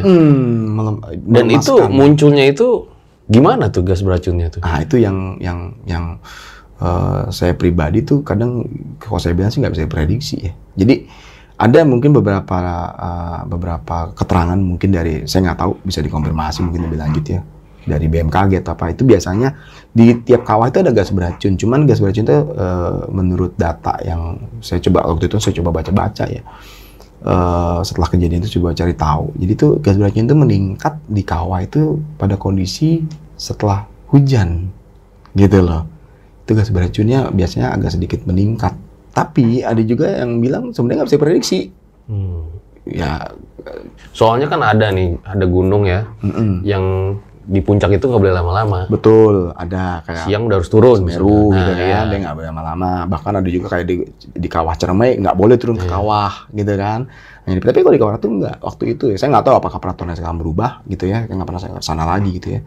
Saat itu sih nggak ada larangan ke kawah. Orang saya ingat 2004 saya pernah menelusuri kawah lewat tengah-tengah dari jalur Cibatok ke Cidahu kok gitu loh. Dan waktu kita survei, kita juga main ke kawah. Gitu, kita main ke kawah juga. Aman-aman aja gitu. Karena memang tidak ada larangan yang dari strict gitu ya. Oh, tidak dilarang ke kawah gitu. Nggak boleh ke kawah gitu. Jadi intinya dari kejadian ini, penyebab dari kematiannya sudah diketahui, gas beracun, tapi kapan gas beracun itu muncul itu yang tidak bisa diprediksi. Betul, itu tidak bisa diprediksi. Dan setelahnya itu ada trauma juga katanya buat pendakian. Kalau saya trauma untuk mendaki sih enggak gitu ya. Maksudnya gini, saya traumanya itu lebih kepada perasaan bersalah mungkin. Perasaan bersalah yang boleh dibilang tuh ya menghantui lah ya gitu. Tapi kalau trauma untuk aku nggak mau mendaki lagi ya, itu enggak sih sebenarnya. Sempat mendaki setelah itu. Dan jujur aja sampai detik ini nggak pernah lagi. Bukan karena trauma. Kebetulan saya juga nggak tahu kenapa. Kebetulannya waktunya tiba-tiba nggak ada. Gitu loh. Jadi lucunya tuh gini. Setelah kejadian itu, kan itu Juli ya 2007, terus itu masih ada aktivitas ya apalah. Terus tiba-tiba 2008 saya mulai kerja kan. Dan kerjaannya itu ketat waktunya. Itu ketat waktu dan lain-lain. Jadi hampir nggak ada waktu. Bener-bener nggak ada waktu. Jadi sampai hari ini belum pernah mendaki lagi. Belum pernah mendaki lagi. Kangen sih kadang-kadang sih gitu ngelihat gitu ya. Wah sekarang asik ya nih, banyak YouTuber, vlogger nih gitu kan. Lagi di gunung, wah gitu. Makanya kalau ngelihat itu kadang-kadang sih pengen gitu ya. Tapi kalau sekarang nih, bahkan kemarin saya ketemu temen yang salah satu ada di situ ya, si Kai. Dia aja bilang gitu kan, lu masih ngedaki nggak gitu kan? Jarang lah gue juga sekarang gitu kan, jarang juga. Dan jujur setelah pasca kejadian itu banyak yang bekas peserta kejadian itu yang selamat maksudnya ya, sama panitia-panitia, mereka menjadi malah hobi mendaki gitu loh. Karena saya lihat dari Facebooknya, oh ada si A, wah keren nih dia udah sampai ke Rinjani gitu loh. Bahkan si Uut aja, cewek kakaknya almarhum Raffi, dia sudah sampai Rinjani kalau nggak salah. Dia tetap melanjutkan hobinya ya? Hobi lah, mau dibilang ya. Jadi hobi lah itu mendaki dan tetap melanjutkan itu. Ya. Oke, tapi ini Bang, mungkin nih pertanyaan terakhir ya. Jadi si almarhum Andini, ketua panitia yang masih sekolah gitu? Sekolah? Di sekolah situ? SMA. Oh, udah SMA. Dia alumni juga, tapi inilah junior alumni lah kita sebutnya lah ya. Junior mentor lah gitu. Nah, terus kalau Bang Jack ini mentor dari panitia? Iya, mentor panitia. Oke. Gitu. Jadi kita nggak ngelepas panitia. Tapi yang bertanggung jawab itu paling ketua panitianya? Pertama ketua panitia, keduanya di saya. Karena sekolah itu saat itu mempercayakannya ke saya untuk mengontrol baik itu panitia maupun peserta. Gitu sih. Jadi ketua mentornya tuh kayaknya Bang Jack udah. Iya, saat itu ya gitu ya. Jadi kenapa kita perlu ada namanya, banyak banget sih, ada panitia, ada mentor, enggak. Jadi panitia itu pun bukan kita yang lepas, lo urusin nih gue terima jadi, gitu loh, tantang metenteng, kalau kita nggak gitu caranya. Kita tetap membantu mereka, mensupport mereka, membantu mereka, dan berarti kata saat mereka memiliki masalah, saat acara, yuk kita diskusin apa, gimana pemecahannya gitu loh. Sekaligus pelatih si junior-junior alumni ini gitu loh, karena kita punya tujuan saat itu nanti dialah penerusnya nih yang jadi panitia ini, penerus untuk kepengurusan ini, kepramukaan ini gitu loh. Dan Bang Jack kalau boleh tahu pada saat itu lagi kegiatan apa? Waktu itu sih lagi akhir-akhir kuliah sih sebetulnya. Gitu, makanya pas banget kesininya tuh setahun kemudian kerja gitu. Nah makanya begitu, sekali lagi sempat ada datang pertanyaan seperti itu dari istrinya Papan. Papan tuh punya istri. Jadi kita waktu itu lagi acara tahlilan ya, anak-anak. Habis pengajian gitu ya, kan saya duduk, si istrinya Papan nih, Papan. Si Rawa tanya gini, Jack, lu masih pengen naik gunung nggak setelah ini? Maksudnya trauma nggak naik gunung? Saya jawab, enggak, gue nggak trauma. Kalau naik, kenapa gue mesti trauma sama gunungnya? Gunung nggak ada yang bikin trauma gitu. Itu hobi gue gitu. Itu dulu tuh kasarnya tuh nggak boleh lihat tanggalan merah panjang dikit gitu. Langsung keril bawa jalan kemana gitu. Setelah kejadian itu banyak yang memang mempertanyakan, lu setelah ini masih mau naik gunung nggak? Kalau jawaban lantangnya saya bilang masih, cuman kebetulan aja pas banget waktunya malah nggak ada. Waktunya malah nggak ada. Ada satu lagi yang kurang, yang perlu diperhitungkan, fisik. Ya kan? Fisik. Mungkin fisik saya, bukan berarti saya tua ya. Fisik saya itu mungkin nggak seprima dulu gitu ya, mau dibilang. Ya dikhawatirkan malah nyusahin orang lah gitu ya, atau nyusahin keluarga gitu ya. Apalagi itu banyak pertimbangan lah ya. Pertimbangan seperti apalagi itu. setelah mengalami kejadian seperti betul gitu. Nggak diduga-duga lah ya, siapa juga yang mau kayak gitu. Nggak ada yang mau pasti kayak begitu. Oke deh. Jadi gue rasa cukup demikian episode Mamat pada kali ini. Makasih banget nih Bang Jack telah menceritakan apa ya, bisa dibilang tragedi ya. Tragedi memori ya. Pada saat kita sih lebih kalau teman-teman tuh suka bilangnya tragedi 7. Karena memang terjadinya tanggal 7 bulan 7 2007. Betul. Oh bisa pas gitu ya? Ya cocok lagi. Kalau dicocok login sih pas ya. Cocok lagi. Oke, sekali lagi makasih Bang Jack. Oke, sama-sama. Ambil baiknya, buang buruknya. Dengan adanya cerita-cerita seperti ini, jangan malah menjadikan kalian takut. Akan tetapi kalian harus semakin yakin dan percaya dengan kebesarannya. Gue Fajar Aditya, Bang Jack RJ5 undur diri. Ciao.